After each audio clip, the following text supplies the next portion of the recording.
Hello बच्चों, स्वागत है आप सभी का आज के इस अंक में। तो बच्चों, आज के इस अंक में हम एक नए प्रकरण रेखा, कोण और कोण युग्म के बारे में बात करेंगे और जानेंगे कि रेखाएं कितने प्रकार की होती हैं, कोण कितने प्रकार के होते हैं और कोण युग्म कितने प्रकार के होते हैं। तो आइए सबसे पहले शुरुआत करते हैं कि बिंदु किसे कहते हैं। तो बच्चों, बिंदु जो होता है वो एक स्थान को दर्शाता है।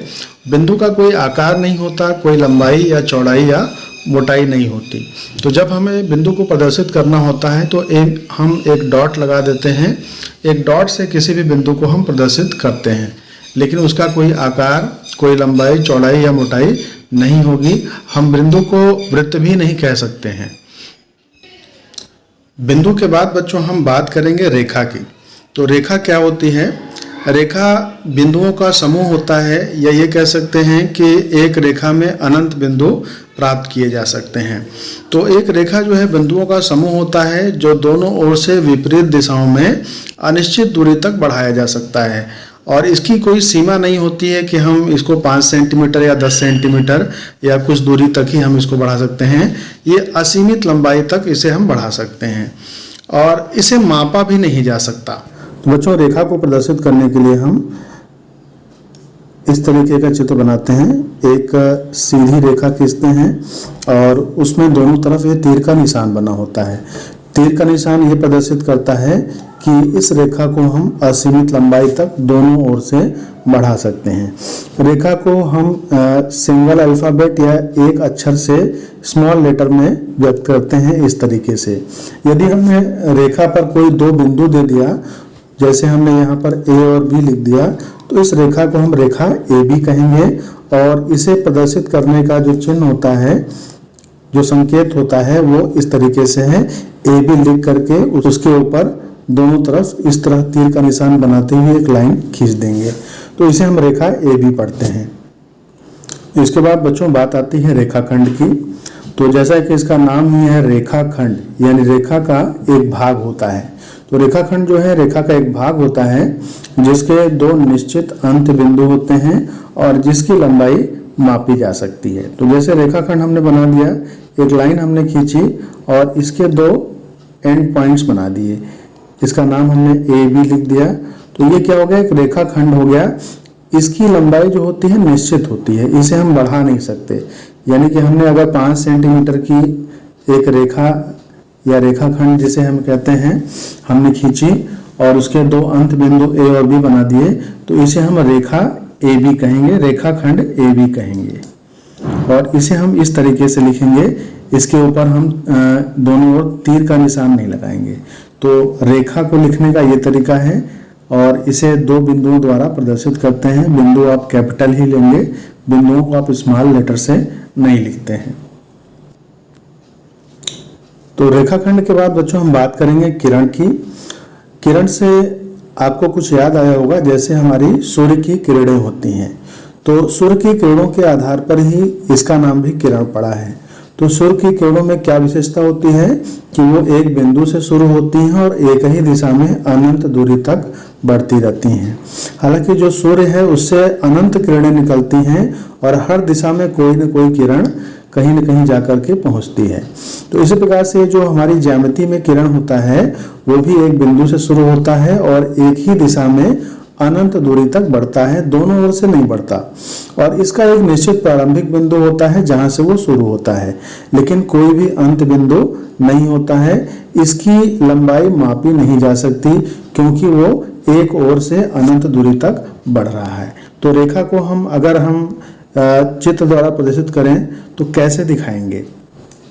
तो ज्यामिति में हम किरण को इस तरीके से दिखा सकते हैं। इस तरीके से किरण बनता है जिसमें एक और अंत बिंदु होता है और एक और जो है उसे हम अनंत लंबाई तक बढ़ा सकते हैं। तो बच्चों, किरण के बाद हम बात करेंगे कोणों की। कोण का नाम आपने सुना होगा। कोण को हम इंग्लिश में एंगल्स कहते हैं। दो किरणों के बीच के झुकाव को ही हम कोण कहते हैं। तो बच्चों, यहाँ आप चित्र में देख रहे हैं एक किरण हमने बनाया और इसी अंत बिंदु से यदि हम दूसरी किरण बना देते हैं तो इन दोनों के किरणों के बीच के झुकाव को ही हम कोण कहते हैं। और यहीं से हम एक और किरण बना दें तो यहाँ पर एक कोण ये बनता है, दूसरा कोण ये बनता है और तीसरा कोण ये बनता है। तो इस तरीके से बहुत सारे कोण प्राप्त हो सकते हैं। तो बच्चों, जैसा कि आपको यहाँ परिभाषा में दिखाया गया है कि कोण क्या है, एक ज्यामितीय आकृति है जो कि दो किरणों या दो रेखाओं से बनती है, जिनका एक उभयनिष्ठ अंत बिंदु या शीर्ष होता है और दोनों रेखाओं के को कोण की भुजाएं कहा जाता है और उनके बीच के झुकाव को या घूर्णन को कोण के माप के रूप में मापा जाता है। और कोण को हम किस में नापते हैं, डिग्री में नापते हैं। तो जैसे कि एक किरण हमने ये बनाई और दूसरी किरण हमने इस तरीके से बना दी या फिर इस तरीके से बना सकते हैं। तो ये क्या है, ये जो है कोण बन गया। ये जो झुकाव है इसे हम कोण कहेंगे, दो किरणों के बीच का झुकाव है। तो यहाँ पर एक कोण यहाँ बन रहा है, दूसरा कोण यहाँ बन रहा है और ये दो किरण हैं, इनके बीच का भी एक झुकाव है। तो यहाँ भी एक कोण हमें प्राप्त हो रहा है। कोण की ये और ये जो है भुजाएं कहलाती हैं और यह जो बिंदु है जहाँ से दोनों किरणें मिली हुई हैं उसे हम उस कोण का शीर्ष बिंदु कहते हैं या इंग्लिश में वर्टेक्स पॉइंट कहते हैं। तो बच्चों, आइए जानते हैं कि समांतर रेखाएं किसे कहते हैं। दो या दो से अधिक रेखाएं जो एक ही तल में स्थित होती हैं और एक दूसरे को कभी नहीं काटती, वे समांतर रेखाएं कहलाती हैं। तो यहाँ पर हमें क्या करना है, ऐसी रेखाएं बनानी होंगी जो एक दूसरे को कहीं पर नहीं काटें और वो दोनों ही रेखाएं एक ही तल में स्थित हों। तो समांतर रेखाएं कुछ इस प्रकार की होंगी जो बिल्कुल एक दूसरे से समान दूरी पर होंगी। इनके बीच की जो दूरी है ये बिल्कुल हर बिंदु पर एक ही बराबर होगी। और ये दूरी कैसे हम लेंगे, लंबवत दूरी लेंगे, तिरछी दूरी नहीं लेंगे। यदि आप ये दूरी ऐसे लेते हैं तो ये बराबर नहीं होगी, तो इसे हम क्या करना होगा, इसे सीधा लेना होगा। तो हर जगह आप सीधी दूरी जब भी लेंगे तो उनके बीच की दूरी हमेशा बराबर रहेगी। सीधी दूरी को हम क्या कहते हैं, लंबवत दूरी भी कहते हैं। तो हमारी ये दो रेखाएं हैं, ये और ये, ठीक है, जो कि समांतर हैं। बच्चों, इसके बाद हम जानेंगे कि लंब रेखाएं क्या होती हैं।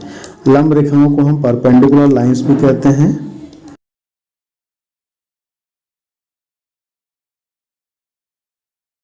तो ऐसी दो रेखाएं जिनके बीच का जो कोण होगा वो 90 अंश का कोण होगा, वे रेखाएं लंबवत रेखाएं कहलाएंगी।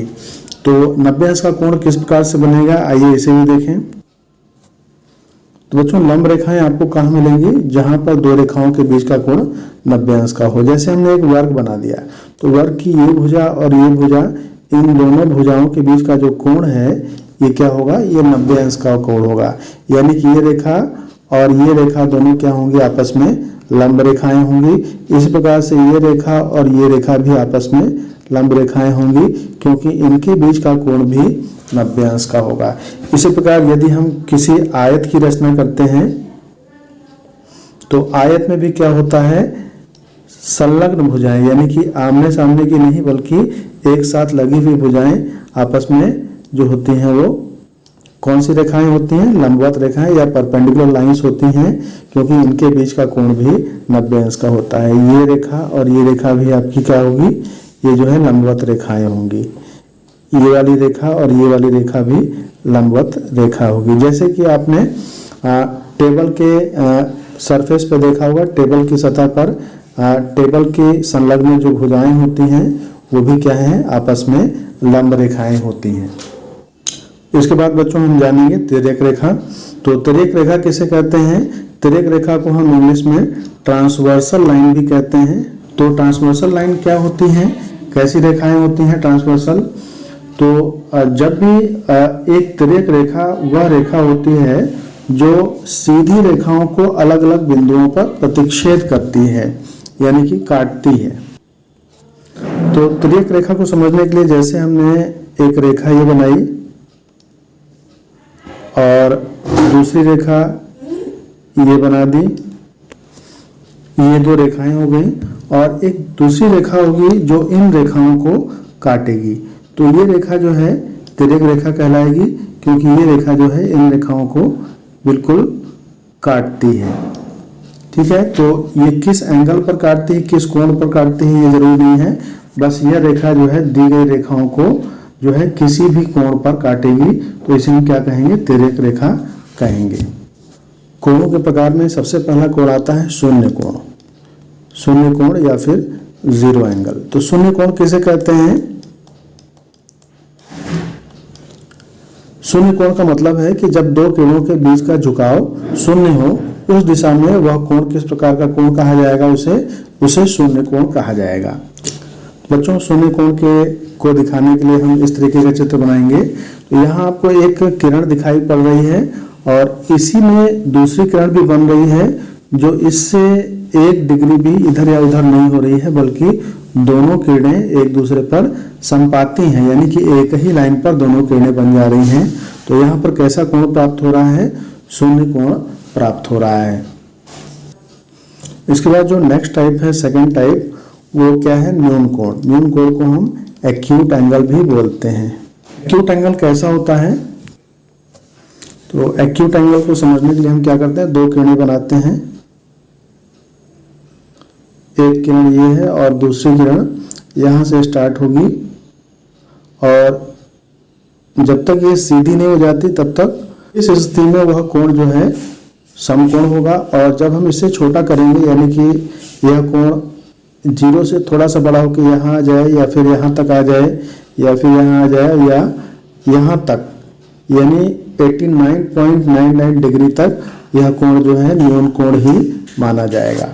तो न्यून कोण की जो सीमा होती है वो कहाँ से होती है? वो शून्य से बड़ा होता है और 90 अंश से छोटा होता है। तो ऐसे कोण को हम न्यून कोण कहते हैं। तो न्यून कोण is greater than 0 degree and less than 90 degree. शून्य से बड़ा होगा और 90 से छोटा होगा। इसकी सीमा 89.99 डिग्री तक होगी। इसके बाद अगला नंबर है समकोण का। समकोण को आप राइट एंगल भी कहते हैं। राइट एंगल, राइट एंगल जो होता है ये 90 अंश के बराबर होता है। बिल्कुल ठीक 90 अंश होना चाहिए। 90 अंश से 1 डिग्री कम या ज़्यादा भी नहीं हो सकता। यदि 1 डिग्री कम होगा तो वो न्यून कोण हो जाएगा, और 1 डिग्री ज़्यादा होगा तो वो अधिक कोण में आ जाएगा। तो समकोण किस प्रकार बनाएंगे? ऐसी दो किरणें होंगी जो आपस में एक दूसरे के लंबवत होंगी। तो इसे बनाकर देखते हैं। एक किरण ये है और इसी बिंदु से बिल्कुल इसके लंबवत दूसरी किरण आप बनाएंगे। तो ये दोनों किरणों का, इन दोनों किरणों के बीच का झुकाव क्या है? 90 अंश के बराबर है। तो ऐसे कोण को हम समकोण कहेंगे। बच्चों, इसके बाद बात आती है अधिक कोण की, और अधिक कोण को हम ऑब्ट्यूज एंगल भी कहते हैं। और ऑब्ट्यूज एंगल जो होता है कब प्राप्त होता है? जब दोनों किरणों के बीच का झुकाव 90 अंश से अधिक हो जाएगा और जो है 180 अंश से कम होगा। तो इस तरह जो कोण बनेगा उसे हम क्या कहेंगे? ऑब्ट्यूज एंगल या अधिक कोण कहेंगे। तो इसकी ज्यामिति रचना करके हम लोग देखते हैं कैसे बनता है। हम एक ऐसा किरण लेते हैं, कोई एक किरण हमने ले लिया, और इसके अंत बिंदु से दूसरी किरण इस प्रकार से बनाएंगे, जो कि इसके लंबवत नहीं होगा बल्कि लंबवत से थोड़ा अधिक होगा, और बिल्कुल ये सीधी रेखा भी नहीं होगा, नहीं तो वो दूसरा कोण प्राप्त हो जाएगा। तो इस तरह का कोई कोण हो, या फिर यहाँ से अगर हमने ये कोण बना दिया तो ये भी अधिक कोण है। यहाँ से ये कोण हमने बना दिया तो ये भी क्या है? ये जो घुमाव है, ये झुकाव है, ये भी क्या है? अधिक कोण है। तो अधिक कोण की माप कहाँ से कहाँ तक होती है? अधिक कोण की माप जो है, अधिक कोण 90 अंश से बड़ा होता है। ठीक है, it is greater than 90 degree. ठीक है, बड़ा होगा लेकिन 180 अंश से छोटा होगा। तो यहाँ ये जो कोण मिल रहा है ये भी आपका अधिक कोण है। एक कोण यहाँ प्राप्त हुआ, ये भी अधिक कोण है, और एक कोण यहाँ प्राप्त हो रहा है, ये भी जो है अधिक कोण है। तो इस प्रकार से अधिक कोण आपका 90 अंश से बड़ा होगा और 180 अंश से सदैव छोटा ही होगा। तो इसके बाद बच्चों हम जानेंगे रेजू कोण या सरल कोण के बारे में। सरल कोण को हम स्ट्रेट एंगल भी कहते हैं, तो स्ट्रेट एंगल कब बनेगा? जब दोनों कोणों के बीच, दोनों किरणों के बीच का झुकाव 180 अंश हो जाए, यानी दोनों किरणें बिल्कुल आमने सामने हो जाएं, एक सीध में हो जाएं, यानी कि विपरीत ओर हो जाएं। तो स्ट्रेट एंगल बनाने के लिए एक किरण आपकी इस दिशा में जा रही है और दूसरी किरण ठीक उसी अंत बिंदु से बिल्कुल विपरीत दिशा में होगी, इस दिशा में। तो यहाँ दो किरणें थी इस बिंदु पर और इन दोनों किरणों के बीच का झुकाव क्या हो गया? ये हो गया। इसे हम क्या कहेंगे? स्ट्रेट एंगल या फिर सरल कोण भी कह सकते हैं और कहीं कहीं से हम ऋजु कोण भी कहते हैं। तो झुकाव कहाँ प्राप्त हुआ? ये झुकाव है और ये कितने बराबर एंगल होता है? ये होता है 180 अंश के बराबर। ठीक है, 180 अंश के बराबर होता है, थोड़ा सा भी कम नहीं होगा या थोड़ा सा भी ज़्यादा नहीं होगा। बच्चों अगला कोण जो है वो है बृहद कोण, जिसे हम रिफ्लेक्स एंगल के नाम से भी जानते हैं। इंग्लिश में रिफ्लेक्स एंगल कहते हैं और हिंदी में बृहद कोण। तो बृहद कोण की जो माप होती है, यदि हमारा x अंश जो कोण है वो बृहद कोण है तो वो सदैव 180 अंश से बड़ा होगा और 360 अंश से छोटा होगा। यानी 180 और 360 के बीच का कोई भी कोण जो होगा उसे हम रिफ्लेक्स एंगल या बृहद कोण के रूप में जानते हैं। तो आइए इसे चित्र द्वारा देखें। बच्चों जैसे कि हमने एक किरण इधर ले लिया, अब दूसरी किरण हम यहाँ से स्टार्ट करते हैं। यदि ये बिल्कुल सीध में हो जाएगी तो क्या हो जाएगा? सरल कोण। अब इससे आगे बढ़ाना है, यानी यहाँ पर आप हैं तो ये भी आपका बृहद कोण है, ये भी बृहद कोण है, ये भी बृहद कोण है। इस तरीके से यहाँ तक बृहद कोण मिलेगा और जब ये किरण यहाँ तक जाएगी, यानी बिल्कुल इन दोनों पर ओवरलैप करने से पहले, संपाती होने से पहले की दिशा में वो बृहद कोण ही रहेगा। तो जनरली आप बृहद कोण इस तरीके से दिखाते हैं या फिर इस तरीके से दिखाते हैं। तो ये सभी कोण क्या है? बृहद कोण है। ठीक है, तो बृहद कोण जब हम नापेंगे तो किस दिशा से नापेंगे?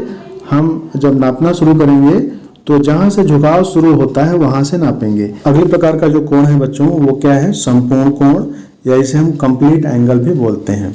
तो कंप्लीट एंगल कब बनता है? जब दो किरणें एक चक्कर पूरा करके फिर से एक के ऊपर एक संपाती हो जाती हैं, तब उस दशा में जो है जो कोण प्राप्त होता है उसे हम संपूर्ण कोण कहते हैं और उसकी जो माप होती है वो 360 अंश के बराबर होती है। ठीक है, तो ऐसे समझते हैं चित्र द्वारा। तो यहाँ बच्चों आप चित्र में देख रहे हैं कि एक किरण हमने बनाई और दूसरी किरण इसी पर से बनते हुए स्टार्ट हुई और यहाँ से एक चक्कर ये लगाते हुए फिर से इसी किरण पर आकर के मिल जाती है। तो इस दशा में जो कोण प्राप्त होता है उसे हम क्या कहते हैं? संपूर्ण कोण कहते हैं। अब संपूर्ण कोण आपने बना तो लिया, लेकिन इसे दिखाएंगे कैसे? कभी कभी समस्या होती है कि भाई शून्य कोण और संपूर्ण कोण एक ही है, इसे हम पहचानेंगे कैसे? तो शून्य कोण में आप ये घुमाव नहीं दिखाते हैं, लेकिन संपूर्ण कोण में इसका घुमाव दिखाएंगे, दिशा दिखाएंगे कि यह किरण जो है इस दिशा से घूमती हुई, इस दिशा से घूमती हुई तब यहाँ आती है। तो इसको हम 360 अंश का कोण या फिर संपूर्ण कोण, कंप्लीट एंगल के रूप में लिखते हैं। शून्य कोण में भी दोनों तीर जो है एक ही दिशा में होते हैं, लेकिन उसमें हम ये घुमाव नहीं दिखाते हैं। लेकिन कंप्लीट एंगल जब भी आप बनाएंगे तो सदैव आप 360 अंश का ये जो सर्कल है घुमाव जरूर दिखाएंगे। तो बच्चों इसके बाद हम बात करेंगे कोण युग्म की। कोण युग्म को हम पेयर ऑफ एंगल्स के रूप में जानते हैं। तो कोण युग्म, युग्म का मतलब जो होता है वो होता है जोड़ा।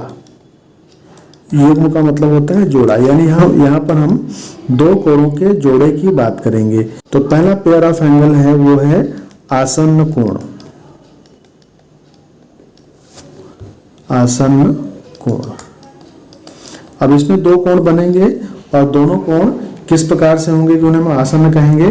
तो ऐसे दो कोण जिनका एक उभयनिष्ठ शीर्ष हो और एक उभयनिष्ठ भुजा होती है, वो कोण जो है एक दूसरे के अभ्यंतर में नहीं होना चाहिए, यानी कि ओवरलैपिंग नहीं होना चाहिए। तो उन्हें हम क्या कहेंगे? आसन्न कोण कहेंगे। तो इसे चित्र द्वारा भी समझ सकते हैं। तो आसन्न कोण जैसे कि एक कोण हमने यहाँ बनाया, एक किरण हो गई, दूसरी किरण यहाँ गई और इसी बिंदु से एक और किरण हमने बना दी। तो यहाँ आपको दो कोण दिखाई पड़ रहे हैं और दोनों कोणों में जो है आपको झुकाव दिखाई पड़ेंगे। एक कोण यहाँ बना और एक कोण यहाँ बना। ठीक है, और इनमें आप देख रहे हैं कि एक ये जो भुजा है वो उभयनिष्ठ है, यानी ये भुजा इस कोण के लिए भी है और इस कोण के लिए भी है, और दोनों के जो शीर्ष हैं वर्टेक्स ये क्या है, उभयनिष्ठ है, तो इसे हम शीर्ष कहेंगे। और ये वाली जो भुजा है इसे हम उभयनिष्ठ भुजा कहेंगे।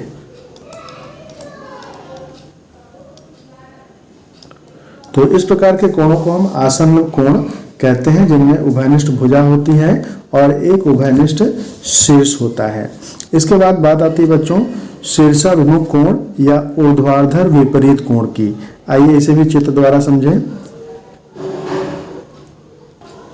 बच्चों शीर्षाभिमुख कोण को हम वर्टिकली अपोजिट एंगल्स भी कहते हैं, और ये कैसे बनते हैं कि जब दो रेखाएं एक दूसरे को प्रतिच्छेद करती हैं, काटती हैं, तो विपरीत कोण के युग्म बनते हैं और इन्हें ऊर्ध्वाधर कोण कहते हैं। और जो है उनमें एक उभयनिष्ठ शीर्ष भी होता है। तो चित्र द्वारा जब हम समझेंगे तो सारी बात क्लियर हो जाएगी। तो शीर्षाभिमुख कोण बनाने के लिए बच्चों हमें क्या करना है, दो लाइनें खींचनी है, एक लाइन इस तरीके से, एक लाइन इस तरीके से, ठीक है, या फिर आप इसको इस तरीके से भी बना सकते हैं, ठीक है, कोई भी लाइन आप ऐसे भी बना सकते हैं शीर्षाभिमुख कोण दिखाने के लिए। अब इनमें शीर्षाभिमुख कोण कौन कौन से हैं, जब ये दो रेखाएं आपस में एक दूसरे को काट रही हैं तो इस स्थिति में क्या हो रहा है, इस स्थिति में आपको चार कोण मिल रहे हैं। यहाँ देखिए 1 2 3 और 4 कोण मिल रहे हैं, ठीक है, नंबरिंग कर देते हैं 1 2 3 4। तो इनका जो उभयनिष्ठ बिंदु है इसके आमने सामने के जो कोण बनेंगे वे ही शीर्षाभिमुख कोण है। यानी यहाँ पर दो जोड़े बन रहे हैं, 1 और 3 का एक जोड़ा है जो कि शीर्षाभिमुख है, ये और ये कोण, और कोण 2 और 4 का एक जोड़ा जो है ये भी शीर्षाभिमुख कोण बना रहे हैं। इसी प्रकार से यहाँ ये कोण और ये कोण शीर्षाभिमुख हैं, ये कोण और ये कोण शीर्षाभिमुख हैं, और इनमें ये कोण और ये कोण शीर्षाभिमुख होंगे, और यहाँ शीर्षाभिमुख कोण प्राप्त होंगे। तो इस तरीके से शीर्षाभिमुख कोण जो होते हैं वो सदैव बराबर होते हैं। यानी यहाँ पर कोण 1 बराबर कोण 3 होगा और कोण 2 बराबर कोण 4 होगा प्रत्येक दिशा में, चाहे आपकी रेखा इस तरीके की हो, चाहे इस तरीके की हो, चाहे इस तरीके की हो। तो जब भी आप शीर्षाभिमुख कोण बनाएंगे, दो शीर्षाभिमुख कोणों के जोड़े बनेंगे और उनमें विपरीत जो कोण होंगे वो आपस में सदैव बराबर होंगे। इसके बाद बच्चों बात आती है एकांतर अंतः कोणों की, जिसे हम अल्टरनेट इंटीरियर एंगल के नाम से जानते हैं।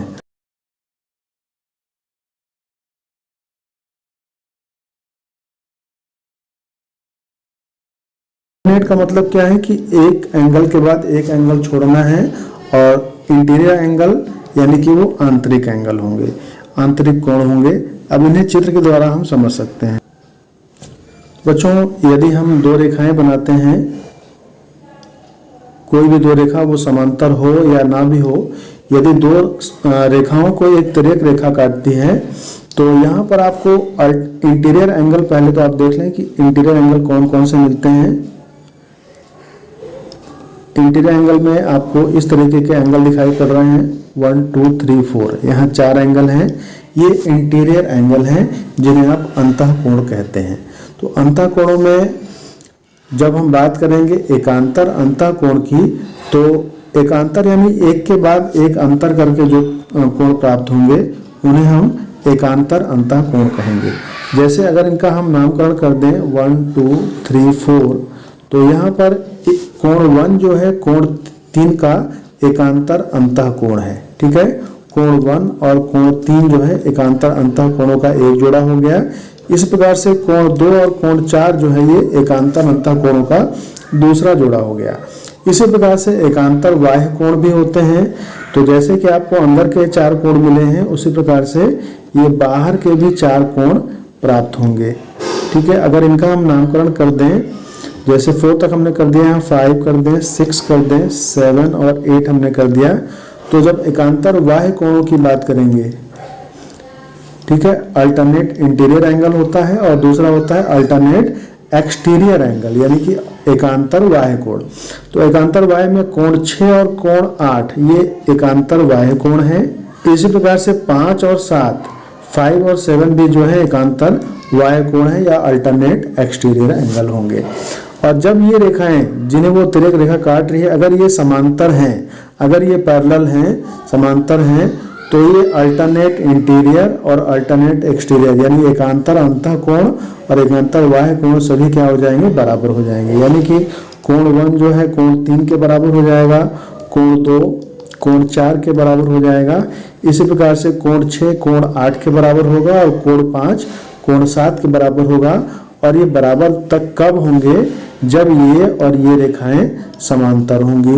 और अगर ये समांतर नहीं है तो ये एकांतर अंतः और एकांतर बाह्य तो मिलेंगे लेकिन बराबर नहीं होंगे। बच्चों इसके बाद हम बात करेंगे संगत कोण की। संगत कोणों को हम करेस्पॉन्डिंग एंगल्स भी कहते हैं।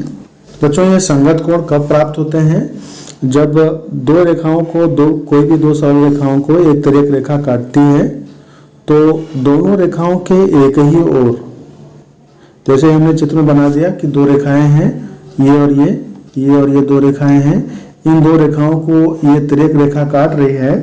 तो जब भी ऐसा होगा तो आपको 8 कोण प्राप्त होंगे। जैसा कि हमने पहले ही बताया था कि जब भी दो सरल रेखाओं को एक तिर्यक रेखा काटेगी तो 8 कोण प्राप्त होंगे, जिनमें 4 अंतः कोण होंगे और 4 क्या होंगे, बाह्य कोण होंगे। अब यहाँ पर हम नेमिंग कर देते हैं। अंतः कोणों को हमने 1, 2, 3 और 4 ले लिया और बाह्य कोणों को हमने 5, 6, 7 और 8 ले लिया। तो यहाँ पर जो है संगत कोण कहाँ प्राप्त होंगे, जब दो सरल रेखाओं को एक तिर्यक रेखा काटेगी तो रेखा के एक ही ओर एक ही दिशा में, यानी कि जैसे 5 और 4 हैं आपके लाइनों के एक ही ओर हैं और एक ही दिशा में हैं, तो कोण 5 और कोण 4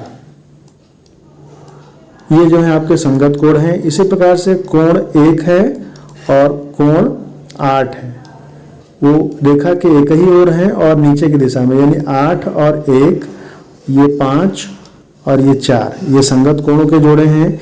इसी प्रकार से कोण 6 है और जो है कोण जो है 6 का क्या होगा, कोण 3 हो जाएगा और कोण 2 का संगत जो होगा वो कोण 7 हो जाएगा। ठीक है, तो इस तरीके से संगत कोण आपको 4 जोड़े संगत कोणों के प्राप्त होंगे। और जब ये रेखाएं समांतर हो जाएंगी, यानी जब भी समांतर रेखाओं को एक सरल रेखा काटेगी तो जो संगत कोण प्राप्त होते हैं वो आपस में बराबर भी होंगे। और जब ये रेखाएं समांतर नहीं होंगी तो भी संगत कोण प्राप्त होंगे लेकिन वो बराबर नहीं होंगे। बराबर कब होंगे, जब ये और ये रेखाएं जिन्हें तिर्यक रेखा काट रही है वो आपस में समांतर हो जाएं। समांतर होने पे सारे केस क्या हो जाएंगे, सारे एंगल संगत कोण, अल्टरनेट इंटीरियर एंगल जिन्हें आप एकांतर अंतः कोण कहते हैं, शीर्षाभिमुख कोण, ये सभी क्या हो जाएंगे, बराबर हो जाएंगे। तो शीर्षाभिमुख कोण तो वैसे भी यहाँ पर मिल जाएंगे आपको 1 और 6, 2 और 5, 3, 8, 4, 7 ये सभी क्या हैं, शीर्षाभिमुख कोणों के जोड़े हैं और ये सदैव बराबर ही होते हैं। तो बच्चों ये कुछ कॉन्सेप्ट थे जो कि रेखा, कोण और कोण युग्म से संबंधित थे। आशा है कि सभी कॉन्सेप्ट आपको भली भांति समझ में आए होंगे और जो भी आपको समस्या हो आप कमेंट बॉक्स में लिख करके बताएंगे। और इसी के साथ इस वीडियो को हम यही समाप्त करते हैं। मिलते हैं अगले वीडियो में कुछ और कॉन्सेप्ट के साथ। धन्यवाद।